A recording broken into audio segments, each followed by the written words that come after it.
Welcome back to the Mobile Home Investing Lessons podcast with your host, John Fedro. Tune in weekly, plus listen to past episodes designed to make you money, save you time, and give you confidence as an active mobile home investor. Now, here's your host, John Fedro.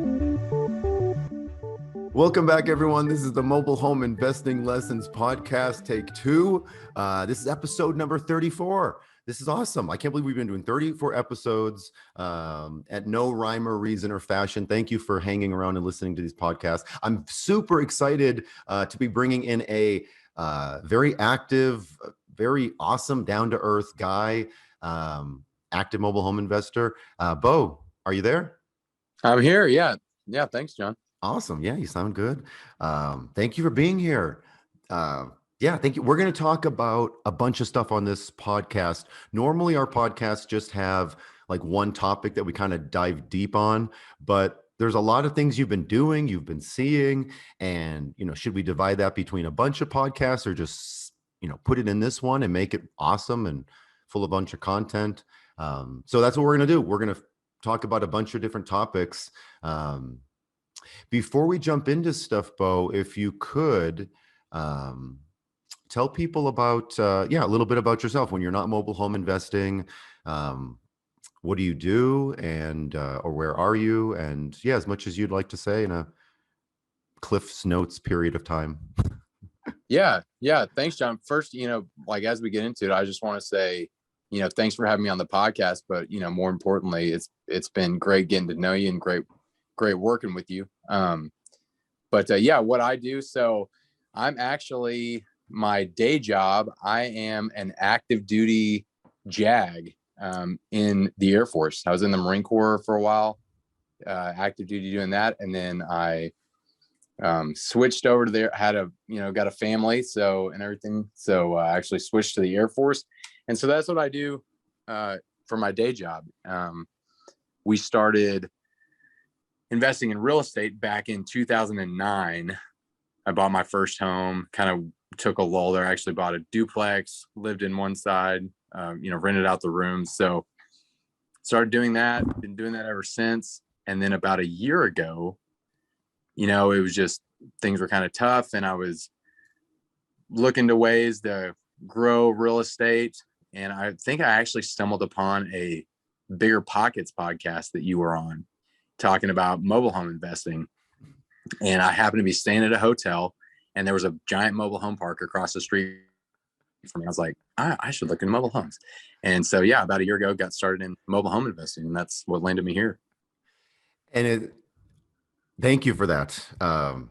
Thank you for that. That you have, your background. Thank you for your service, and for this country and for us. And then you're still, how many hours a week do you spend in court or on the, what does your week look like? Where's your free time with family and then JAG life? Yeah, that's a great question. So every week is different.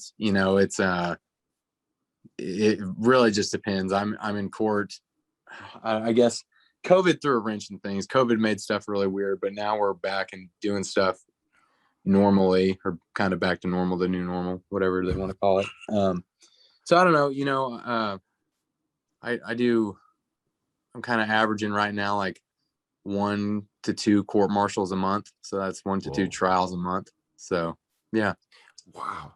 How much time can you, or do you put into mobile home investing currently at this phase of your business? That is a good question. I don't know. I guess I kind of have I don't know the answer to that. I take calls when I can as they come in. I do marketing when I can. I just kind of squeeze it in. I squeeze it in when I can and where I can. I like doing this stuff. So to me, it wasn't always like that, but to me, mobile home investing is fun. And so when I get free time, I enjoy doing it. So I just kind of squeeze it in where I can. Okay. We'll talk about that more, because that is you like doing certain types of deals that allow you to just sort of do it on your own time or invest on your Yeah. own time, which Yes. yeah, that's why Yeah. we're here. Well, Yeah. what Exactly. does your business look like as far as the, oh, can you hear that, Beau? Yeah. You hear that little one? I got a dog's dreaming over in the corner. I don't know what his legs are moving. Besides that, what's an otherwise quiet room besides us and the dog? Okay, we'll keep pushing forward. How many deals do you have under your belt at this point, roughly? Mobile home deals, I guess. All right. Well, I guess I need to think.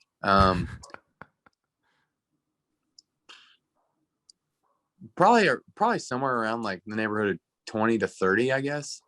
That includes RVs. You talk about mobile homes, but I find that RVs are a great little, kind of what works for mobile homes also works for RVs. So Don't let yeah. the secret out too much. Okay, no, that's awesome. Okay, cool. We'll talk about that too. This is good. We just thank you for the very, very brief background. Is your family supportive in you doing this? I mean, were they not on board at first, or how did I'm not sure Oh, if I know the answer to that. yeah. So I am the luckiest guy in the world. I'm married to the most wonderful woman, and yeah, she Yeah. is not only my wife, she is my business partner, and yeah, she's Yeah. totally on board. She helps out with stuff. I mean, she's just as much, in the business as I am. So Wow. yeah, and then yeah. Oh, So very yeah. cool. No, okay, so I don't think we've spoken much though. So is she more behind the scenes or just how does that Yeah, work? we Or kind what? of both have our roles that we've just naturally fell into. I guess I do more of the mobile home stuff, so I think one of the things we're getting into, I'm still very active, doing like traditional real estate. We still invest a lot in that. And so she handles a lot of that. But whenever I need something from mobile homes, if I'm in court or if I've got something going on and there's somebody that wants to go look at one of our properties, let's say, or I don't know, whatever the case is, she'll go kind of take care of that stuff when she can. Very cool. Okay, so it sounds like it ebbs and flows and pick up Yes. where you need to. Wow, Yeah. yeah, great Yep. partnership. Anything specific that your military career or real estate investing with single family homes, is there anything that translates well or that, I'm so glad I learned this from the military, or I'm so glad I learned this from single families because it translates so well into mobiles? Is there anything that just comes to the top of your mind that's true about? Nothing that comes to the top. There's probably a lot of things. I've been in the military since 2005, one way or the other, and the military has taught me a lot. Whenever I meet young people that are considering going in the military, I always, say, I'm always supportive of that decision just because it does really, I don't know, you learn a lot of lessons. You learn how to be an adult in a lot of ways and how to, just be better at a lot of things. So I'm sure there is. I'm sure that it's, helped a lot. I'll say, where I'm at, I realize that it could be different depending on what state or area you're in, but I'm in the South. And when I meet people, I don't try to hide that from them at all. I tell people, I don't try to use it either, but, I'm just open with people. I'm just honest. I tell them what I'm doing. And most people that I meet, appreciate that, in this business. Most people, I think it garnishes some level of trust and, people, yeah. One of the It, things, it, oh, go ahead, please. yeah, go ahead. Well, I was just going to say, I mean, I think it kind of, it helps build rapport, I guess. But yeah.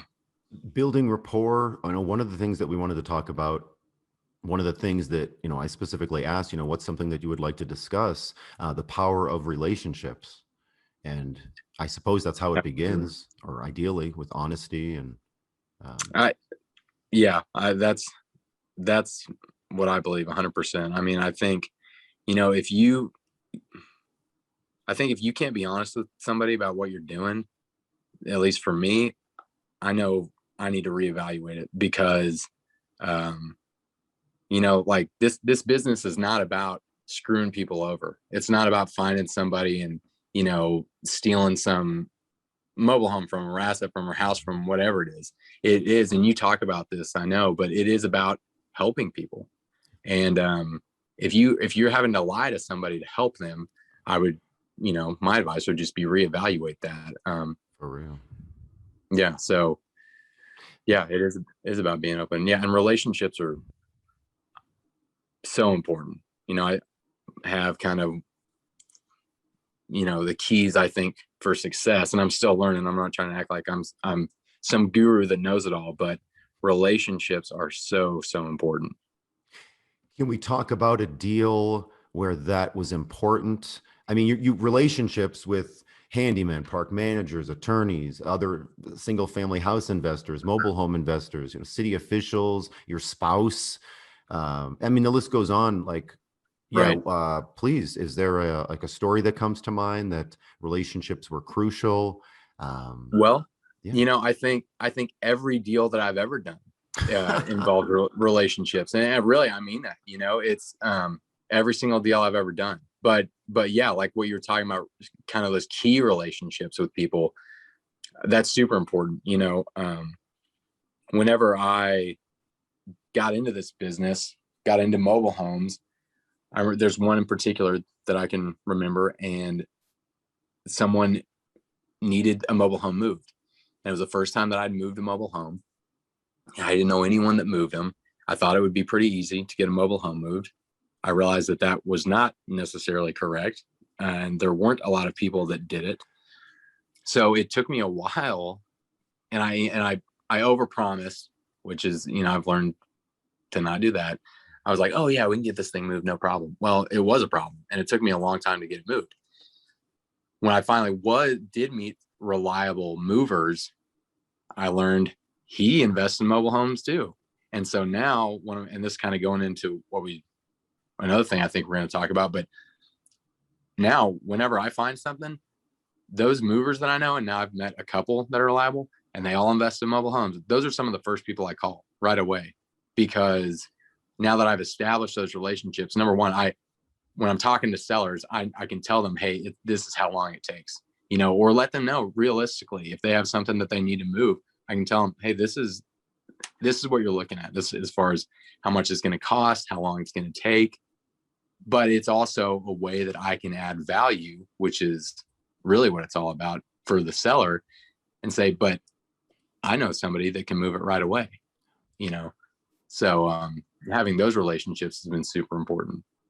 Has that been, what is your business with the homes that you're investing in and turning? What is that? Can you break those down, I guess, into percentages of, how many of these homes do you buy and sell for cash? How many are you buying and selling on payments? How many do you not even purchase? You're just turning them. You're wholesaling them before you even buy them. So I pretty much buy everything. I get title to just about everything before I sell it. And then I am now pretty much operating at selling everything at 100% cash. I have done payments before, but I've just learned, in my market specifically, what has worked for me from doing this, for the past, year or so. I've kind of developed my own, unique system that works for me, where, I buy them and then I turn around and sell them for cash. How dare you sell them for cash and not take payments or rent them? Are you kidding me? No, that's awesome. Like, that's so cool that around the country, that's, when we work together, when you're investing in mobile homes, we're, something that I push is that we take sort of a massive approach and we steamroll to kind of, talk to everybody, see what's going on, understand the situation, and then move forward with the path of least resistance. And I mean, I got to be honest with you, finding them, picking them up for little or next to nothing, and we'll talk about that, and then selling all of these for cash. There's nothing wrong with that. If you want to sell some for payments, you can. Now, question: have you tried to sell on payments and then it was no? Like, people would just make you offers you couldn't refuse, like, I don't want to do payments, I just want to give you the cash?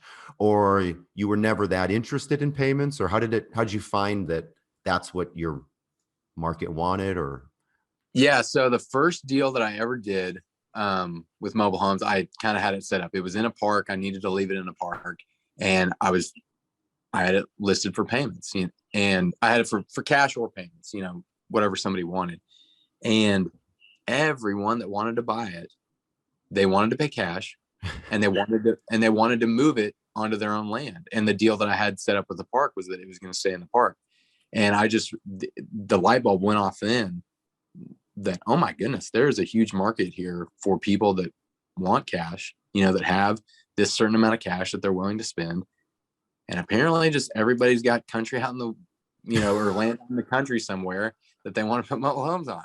So I realized that and adjusted.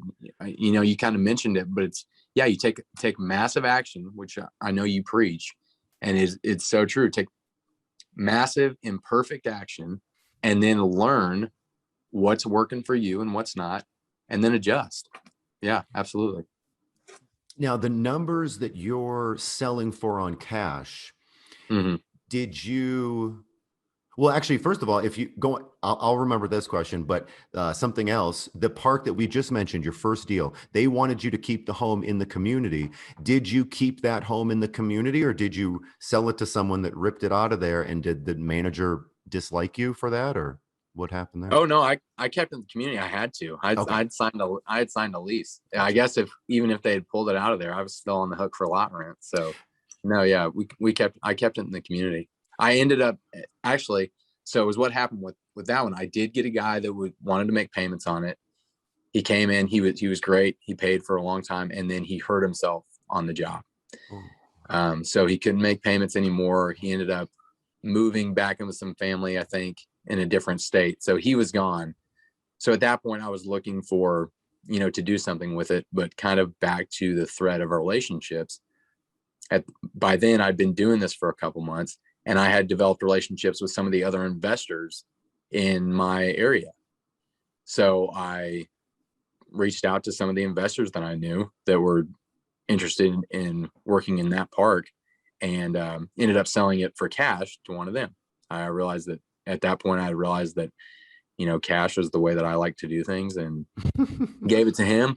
I got my money out of it. I made some profit on it, and it was a good deal for this investor friend of mine too. So it was win-win-win, all the way around. That's one thing, we're jumping all over, but back to relationships is, for a long time, I believed that other investors were my competition, and that, I would try to stay away from it. But I've learned over the years that other investors are, or can be, my partners. And I've had way more success, reaching out to other investors, developing relationships with other investors, because, hey, what may not work for me may work for you. Or maybe I've got a house, but I don't have any buyers, and you've got buyers, but you don't have a house, or whatever the case is. And so I think just, understand that the pie is big enough for us all. And if we work together, then, most of the time you can do better. Are you selling multiple homes to these same people, one after the other? I mean, if it's win-win, then they should want to keep working with you. Exactly. I know one of your things is developing your buyers list. And I feel like now I have a solid buyers list, and it's other investors and other movers. So that's what makes this so fun for me, is when I get something, number one, I know what a good deal is now. And so whenever I get something, it's easy to sell. I turn around and sell them. I flipped one last month, literally in 15 minutes. I made $2,000 on that one. So 15 minutes, $2,000 worth of work. Do you feel, well, please, you can't just leave us hanging like that. Please talk about it. Do you mind sharing that one? You said just last month? I'd love to. Yeah, I'd love to. So I had an investor friend that we were chatting up, and he said, hey, I'm looking for a double wide. I've got some land that needs, this guy wants a double wide on it. If you come across anything, let me know. I said, okay. About 10 minutes later, a lead came in. The guy had a double wide that had a little bit of fire damage. But he just needed it gone. He was wanting to put up a barn in the space that it was in, and no one was living there anymore. And he just needed it gone because he wanted to put up, it was taking up space on his land. So when I asked him how much he needed for it, he said $3,000. So in my mind, I'm thinking, man, fire damage, gosh, he's only wanting $3,000 for a double wide. Like, this thing is probably, I don't know, it's probably in bad shape. So I'm telling him, like, hey, double wides are tricky. They cost a lot of money to move. You got to separate them. You got to move them twice. So it's pretty much double moving fee. And he says all that. Oh no, originally he said he wanted $4,000 for it. And so I'm telling him all that. And as I'm on the phone, before I, even go there, I asked him, I explain all that to him and say, is that your bottom dollar? Is that really, I can't remember the exact language that I used, but I essentially said, is that really as low as you're willing to go? And he said, I'll do it for $3,000. And so I thought, okay, I'm thinking this thing is probably not anything great. So I just immediately, before even seeing the house, I called up my investor friend and said, hey, I've got a double wide. It's got some fire damage. I don't really know. I'm going to look at it, but if you want it, you can have it for $5,000. And he said, okay, yeah, that sounds good.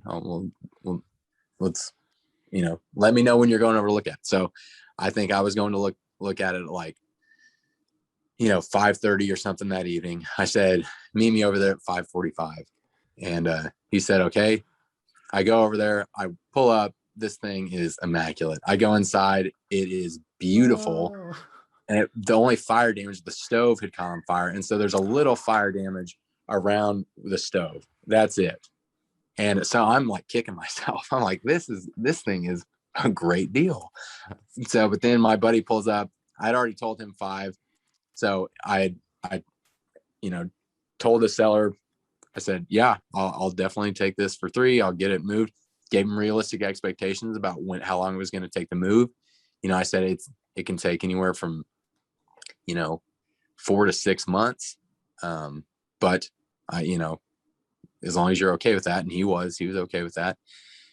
So my buddy walked in and he's thinking the same thing I was. He was like, holy cow, this is great. He's like, heck yeah, I want it. And I was like, I know, man, you're getting a deal on this. So I sold it to him for $5,000. He gave me the cash right then and there. We, everything was signed over. Wow. And then we under-delivered. We got it moved in a month and a half. So that was a situation where it was a win-win-win from everybody. I could have sat there and kicked myself like, man, I lost out on a lot of money. And I did lose out on some money, but I made $2,000 in 15 minutes. And I was able to help this landowner. I was able to help the seller.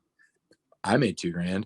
And my buddy, I don't know what he's eventually sold it for, but I know he made a bunch of money on it. So anyways. Great way to look at that. I mean, not to kick yourself. And I don't know what that breaks down to, 15 minutes of 2,000. I don't know what that breaks down to, but that's a lot. That's a good lot of money per minute that you did. Yeah. Yeah. I'll take, and another thing on that, John, to add to that, and on this theme of relationships, the landowner was so happy that I could help him. Like I said, I still invest in traditional real estate. And and I tell everyone that I buy mobile homes from, I tell them that. And I just got a call the other day. He had a death in the family, inherited some land with some real estate on it. And I'm going to get a good deal on that. Wow. So yeah. So again, like relationships, if you build them and treat them right and treat them like the assets that they are, relationships really are assets. They will keep paying you back. And that is not the first time that type of thing has happened to me. I love that. Do you ask for any testimonials or review on any kind of site that you have or paper, or do you ask for any kind of reviews from folks? No, my operation is pretty bare bones.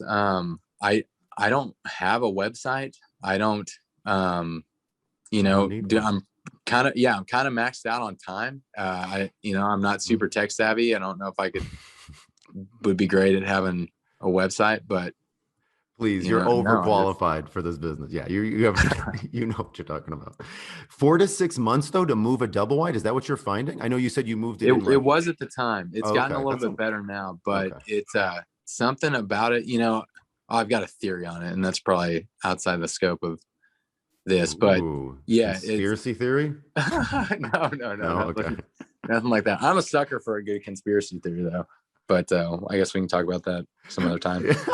Okay. But, What was but your no, it was just, movers theory out of curiosity?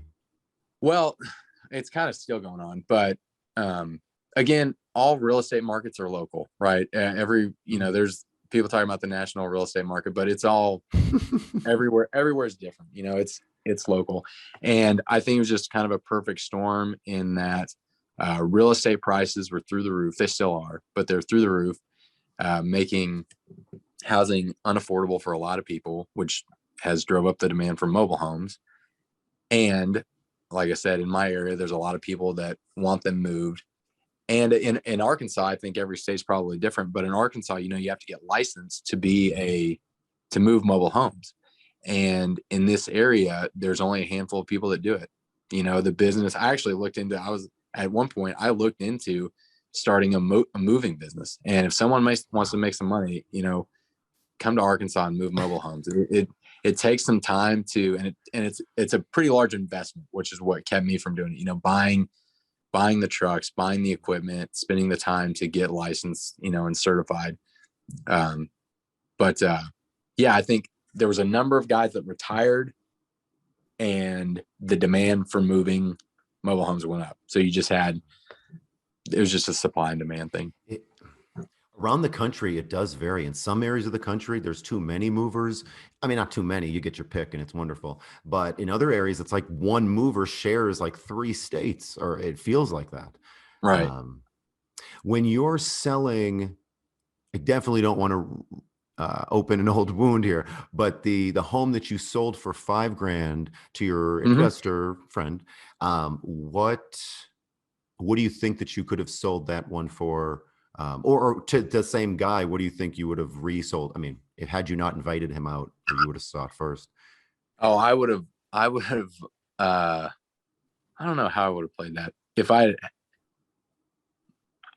If I'd already had it on some land, if it didn't have to be moved, I think I could have sold it for 20 to 30,000. And in its current condition, that has to be moved 10. Yeah, I think that'd be fair. I think that would have been fair. Is it easier for you, like if you could sell it to your investor for, let's just say, I don't know, 10,000, or you could sell it to an end buyer for 15, would you rather go with the higher price? Do you mostly sell to investors, or do you mostly sell to end buyers that want to move the trailer? I've done both, and but I would prefer selling to other investors. To me, like I said, this is not my main kind of business, and it is a fun tool that I have, right? It's another way that I invest in real estate. You are so right that around the country, there are people that they undervalue their own mobile homes. They've lived in their mobile home and there's a small fire inside, or it's messy, or it's dirty, and they're really critical. And they'll really undervalue their mobile home and the moving of it. That confuses people. They don't understand that. They have other goals that they want, and they want this home gone. They know it might cost them thousands of dollars to demo, or who would want to take this old unwanted mobile home? If I don't want it, who's going to want it? So that's just around the country. We're seeing that when you're dealing with investors, especially ones that that if they move the home, they're going to buy the home from you, they're going to move it, and then they're going to usually do it the right way. They used a licensed mover. They clean up the stuff behind them. They take all the junk that they're supposed to. If you deal with an end buyer that doesn't know as much, they might leave junk behind. They might have a lot more questions. You might be babysitting them a lot more. They might go back to the seller or try to, make trouble for you in some way. So I guess that was just me talking. The question I have for you, when you work with either investors or end users that are going to buy a mobile home and move it off of somebody else's land, do you ever take a deposit to say, you give me an extra $800 now, let's sign this agreement, and then once you leave the home, it's on the truck Mhm. and it's off of the land, and the land's, the anchors are gone, the blocks are gone. There's no junk. You've taken the shed. We sold the shed or the steps. We don't want you leaving any of this behind. Then you'll Right. get your 800 back. Do you ever take any deposits like that? That would probably be a better way to do it, and I'll probably start doing it that way. What I have done is, if I'm selling it to an end user that's going to get their own mover, I give them a timeline. I say this has to be out in, X many months. If it's not, you have to start paying me lot rent. And I sign another lease agreement. I've never had to enforce one of those. I haven't had to yet, because I've had enough luck to get them moved before that it comes to that time. But I have tried to incentivize people to get them moved. Yeah. But I think the deposit is probably better than rent, because I've always wondered, like, okay, well, what if he just doesn't pay me rent? What am I going to do? Right. Yeah. Well, you are in luck. That form is, we have that form. So, yeah, that's in lesson B3, but we can talk about that at a different time. Have you ever had any bad experiences with that? Has anyone, clearly they haven't stayed longer, or they haven't delayed or dragged their feet. Have they ever tried to go back and make trouble for you by talking to the person you bought it from? Did they ever try to like renegotiate or anything weird, or? No, and that is why I don't wholesale them. Mhm. I buy them and resell them. I get title to them before I try to do anything like that. Bottom line, So yeah. no, I've haven't ran into any issues. I had one issue where this was a deal. I got an entire mobile home park. The park Ooh, owner what? was 12 mobile homes in one swipe. The Oh, park that's owner, incredible. Okay, please. I'll shut oh up. yeah, Yeah, go ahead. great. Yeah, it was a great deal. The park owner, he'd owned it for a long time, and he was wanting to convert it to strictly RVs. So he had 12 spots there. I think is what his plan was that if he converted it to RVs, he could get more RVs in than he had mobile homes. So he was looking to get rid of the 12 mobile homes. Now, keep in mind, this is a park owner, and he said, you can just have them. If you move them, you can just have them. And what were the years of these? Were they just terrible, or I mean, what the condition? that's what I'm thinking when I got the call. Right, is like, okay, because I've definitely gone on calls like that, and it's just bad, really bad condition. So that's what I'm thinking. But I still went, and no, they were in good shape. They were early 80s models, but they were in good shape. And so yeah, I got all those. It took a while to make that deal work, but it did. Even with And those ones, you put all the titles into your name. I did. I put Ooh. all 12 in my name. Yep. You're no company, no trust, just in Beau's name. No, I'm sorry. Well, I put him in my LLC's name. Oh, okay. Yeah, I put him in my LLC's name. I can't remember why I started telling that story. What you prompted me? Oh, why did I have a seller go behind me and start talking to the owner? In this case, I did. Ooh. I did. So I pretty quickly got under contract with another investor on those for $5,000 a piece, and eventually that I don't know that it got back. Well, okay, so I got under contract for $5,000 a piece on those, so that was pretty sweet. He was someone just starting. He was a big real estate investor that was just starting out in mobile homes. He was not right, and he had thought that it was going to be easier to move him than it was. So what he ended up doing was he went to the gentleman that owned the park and made an offer just to buy the land that it was under. So he did. He ended up buying the land, so then we didn't have to move him or anything. So yeah, that guy was a little. He realized that, I don't know. I mean, he never asked me what I was going to sell him for, or anything like that. but I think he realized that I was making a good amount on him. But here's the kicker. The guy that ended up buying them from me, he then resold them for around like 15,000 a piece. Ooh. Yeah, For cash? now I think he was taking them on payments. That's just what I heard from somebody. I don't know how true it is. I But believe it. Wow. Good for him. but Well, yeah, sort of. So to go, I mean, but they were already your title. So even though he bought the land, did he right, ever, well, I guess you were going to sell them to him anyway. I was going to say, did he ever right. pitch, hey, why don't you keep these home there here and rent them or just pay me lot rent? He never He suggested that. never suggested that. And I don't know that I would have wanted to do that Yeah. anyways. Not when you can walk away with the, 50 Yeah, plus. we ended That's up awesome. lowering the price. This was a long drawn out deal. A lot of things happened, but at one point, so lesson I learned in this one too. Whenever I first got them from the gentleman that wanted me to move them, that was before I had learned much about how hard it was to move them. These were the first ones that I was ever going to move. And These 12. these 12, What a, right? So okay. I was a little apprehensive about it, just because I was new, didn't totally know everything about it. Still don't know everything about it, but didn't know as much as I do now, and I overestimated how easy it would be to move them. So the gentleman that I purchased them from, pretty much said you can have them for free, but they've got to be gone within 30 days. Well, we worked out a deal. They had to be moved, and if I didn't move them within 90 days from the time that there was tenants in all of them, from the time that the tenant vacated, I had a 90-day window.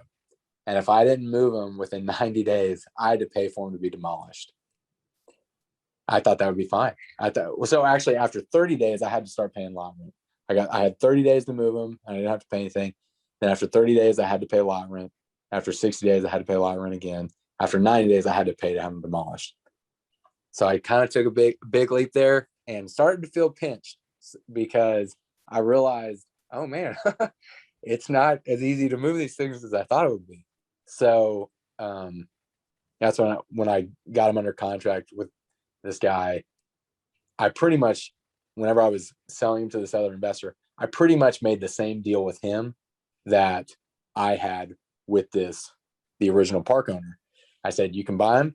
You got 30 days from the day that the tenant vacates to sell them to me and move them. And if you don't move them after 30 days, you got to pay me lot rent. I knew, because then I was just going to be turning around and handing that to the gentleman that I sold it to. After 60 days, you got to pay again. And after 90 days, you got to pay to have them demolished. So I was able to make that deal with him, which I think is probably what motivated him to then say, gosh, I'm just going to go buy the land. I'm going to see what I can buy the land for. So I got a little pinched in that one. I won't make that deal again.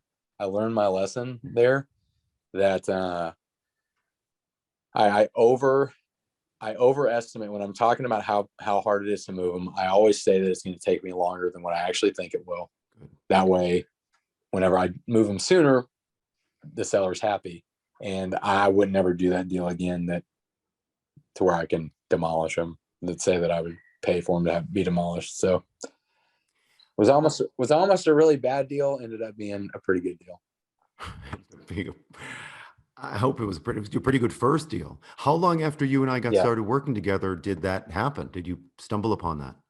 Yeah, that was like the third or fourth. It was like the fourth or fifth deal, I think, that I did. So Oh, okay.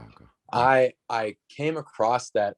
I got the call for that about, I guess, 3 months. I've been doing mobile homes for 3 months, and I was feeling beat up. It was tough. There's a learning curve in doing this. Mm-hmm. I was feeling beat up. That little, the little quit fairy was on my shoulder, like, you need to stop doing this. You need to quit.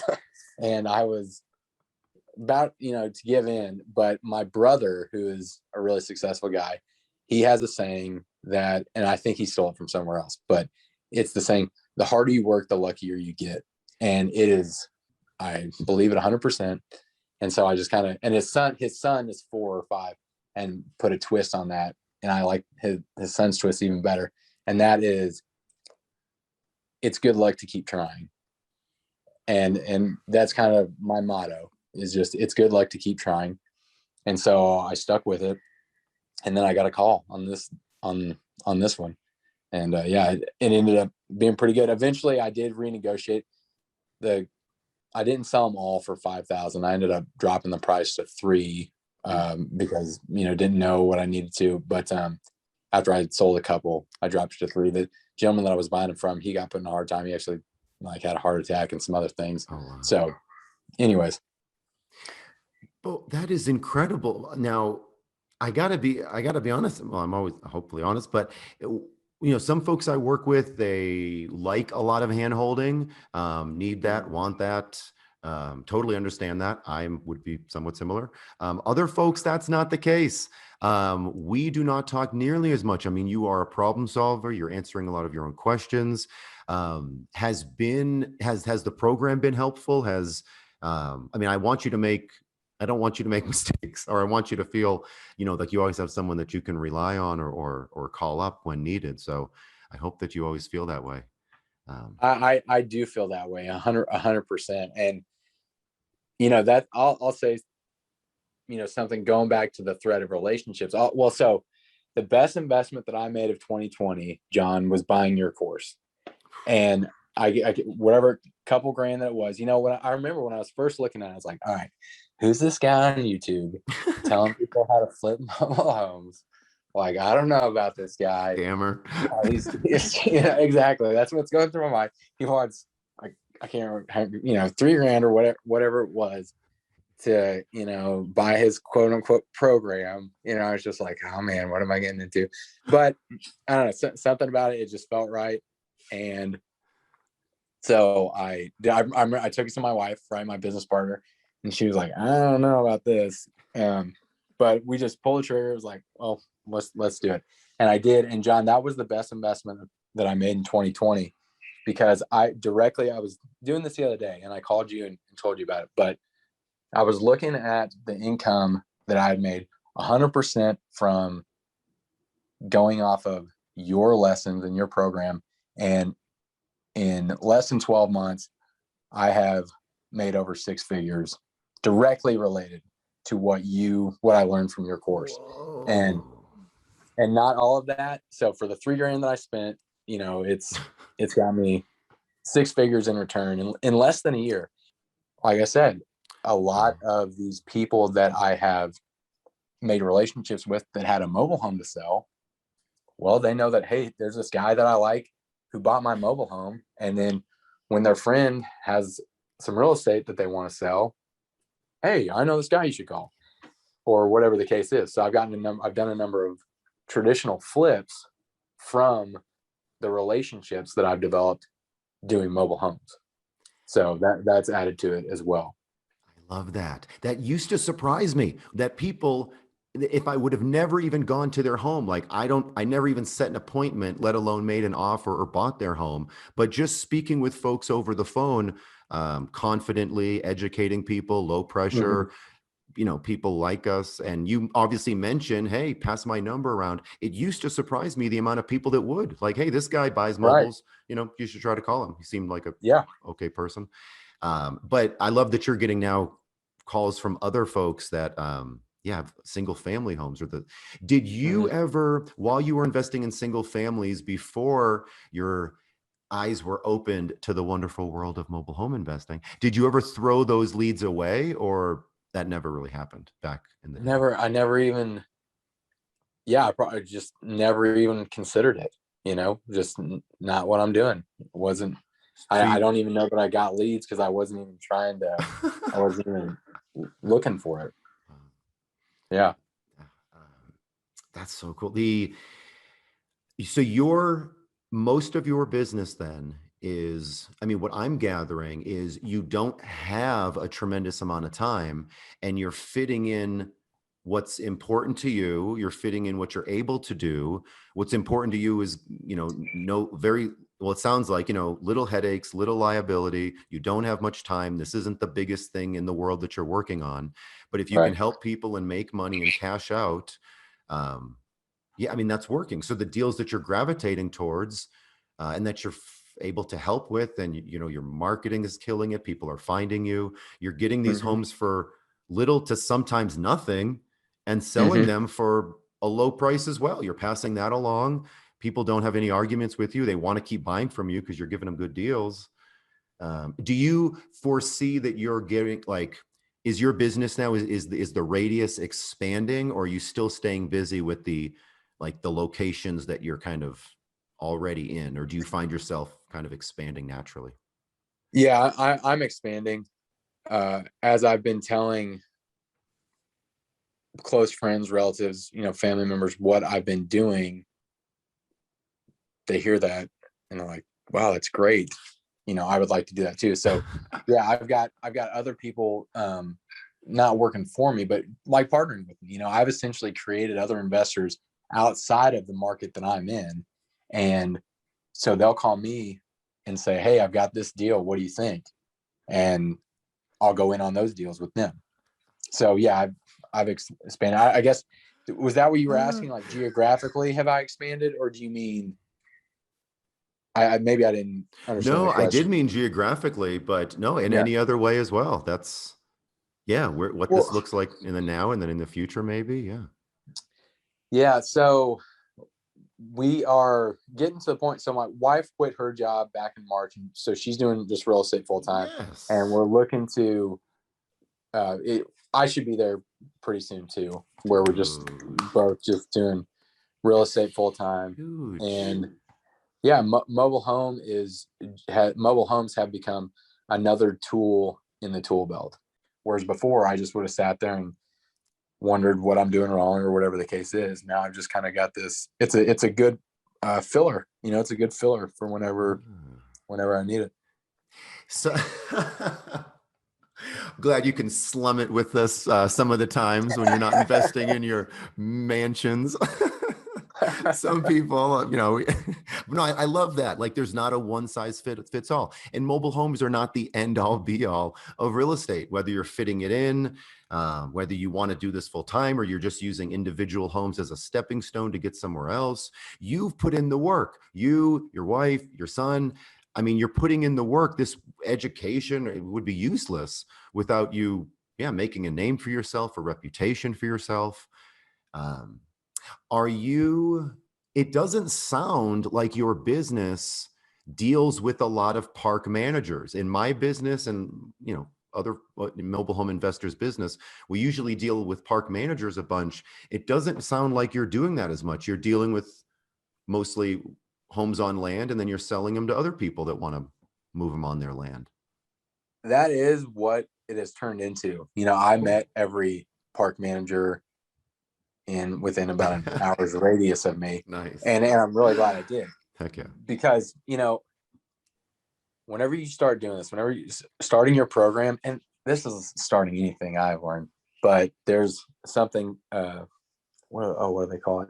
Imposter syndrome, where you just feel like I'm a total imposter and I don't know what I'm doing, and everybody can tell that I'm an imposter, and they're gonna think I'm a loser, and they're gonna laugh me out of here.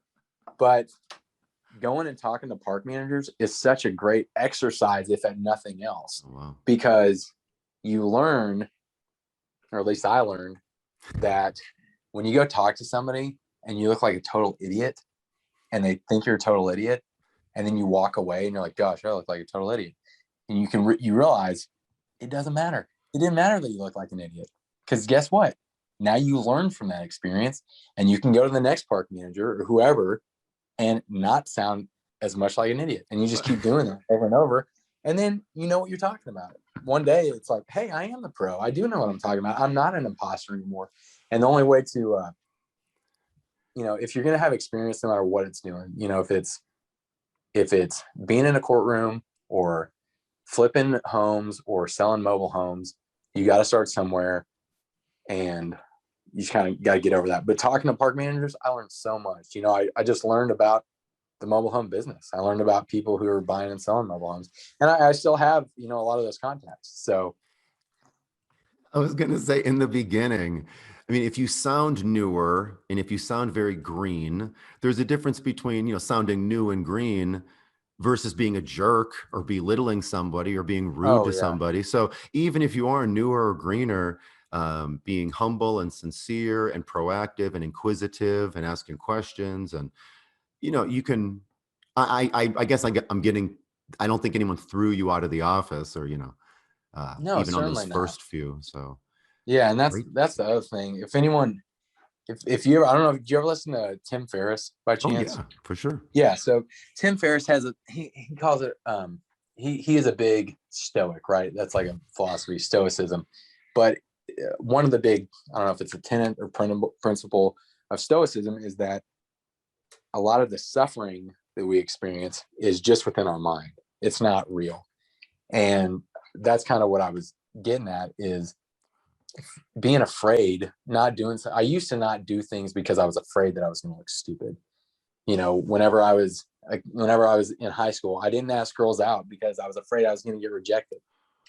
When as an adult, in my 20s, I didn't go try to tell people that I'd buy their real estate because I was afraid that they were going to know that I didn't know what I was talking about. And they were going to think I was stupid.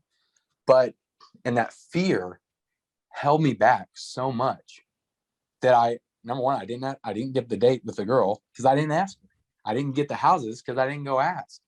Same thing with this, fear, it'll just hold you back. And at the end of the day, all that suffering is really just in your mind. It's not real. But the fear of failure, the fear of what could be it can be so crippling. So it makes it real. Yeah. I mean, on the only way to fail is to give up, because failing at deals, failure is a part of success. You have to fail in order to succeed. You look at any pro athlete, whoever the best wide receiver is or the best receiver in the NFL, they've dropped passes. They've dropped more passes than I've caught. Because they get out there and they do it. It's all about reps, no matter what you're going to do. And if you're going to put in reps, you're going to fail. And so if you're not failing, you're probably not trying hard enough. The point of the program when I work with folks or anyone, if folks listening to this invest in a program, which, whatever, mobile homes, real estate, whatever else, businesses, it should be a return on your investment to minimize those mistakes, to motivate pushing forward, to look over your shoulder, to shorten the learning curve. And also, minimize, more money, less mistakes, less stress.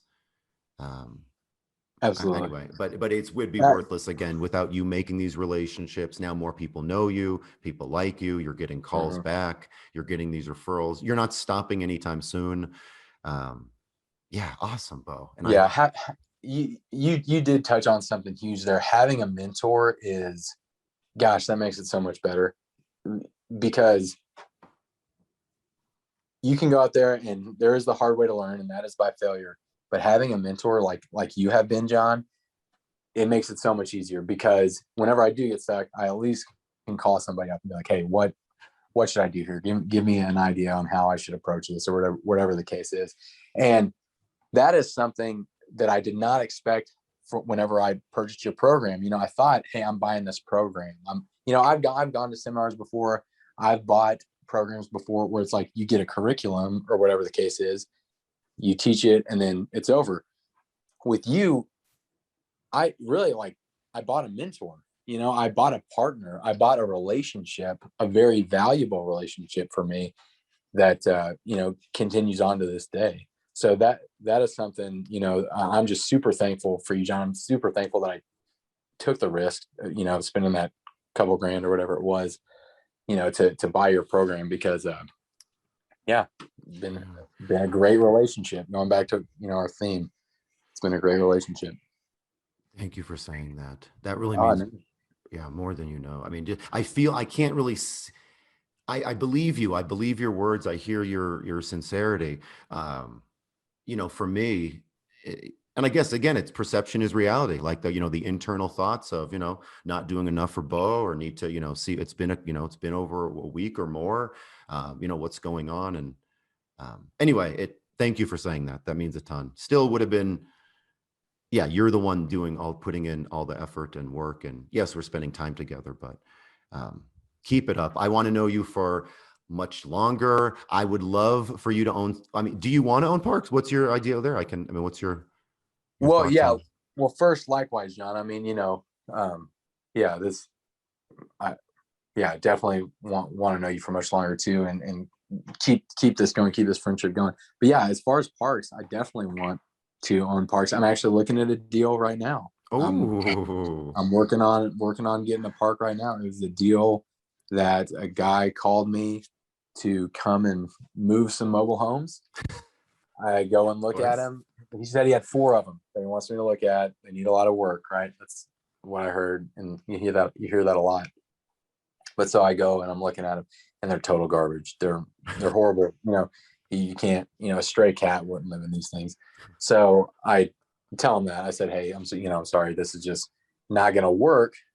One thing I have started doing is trying to just and this was some advice that I got from another real estate investor, kind of a mentor that I know, is just don't look at something and say, this can't work. Look at it and say, how can I make this work? And so I was just sitting there, I was thinking about, how can I make this work? How can I make this work? And, I know a lot of handymen. I know a lot of guys that do our real estate flips. And so I knew that these things were absolutely worthless. You couldn't do anything with them. And I told him that. I said, these, I'm sorry, but I can't do anything with these. I really don't think you've got anything worth anything here. But if you do want them demolished, right? Because this is another thing. He was wanting to put up a shop. He needed the space. This was a park that this gentleman had inherited from his father, and he didn't want to run the park. That's why it was so run down. But I said, if you want them demolished, I can demolish them for you. And I know the people that can demolish them. And he thought about that for a while, but then it clicked. Like, wait a minute, this is a mobile home park that for 10 units, it's a small park, but it's a mobile home park inside the city limits, which where I'm from, they don't let any more mobile home parks in the cities. Like if the property was zoned for mobile home parks, you're grandfathered in. But other than that, there's no more being created. And so I said, well, would you sell the property? And he kind of hemmed and hawed about it, and he did, and we agreed on the price. And so, yes. So now I'm looking at the deal's not done yet. We haven't closed yet. We got some paperwork to deal with, but working on getting my first part. The ideas and advice given in today's episode are for entertainment purposes only. If you have future ideas or questions for upcoming episodes, please email us at support@mobilehomeinvesting.net. If you've enjoyed this podcast episode, the biggest compliment you can give is to like and share this podcast with your friends.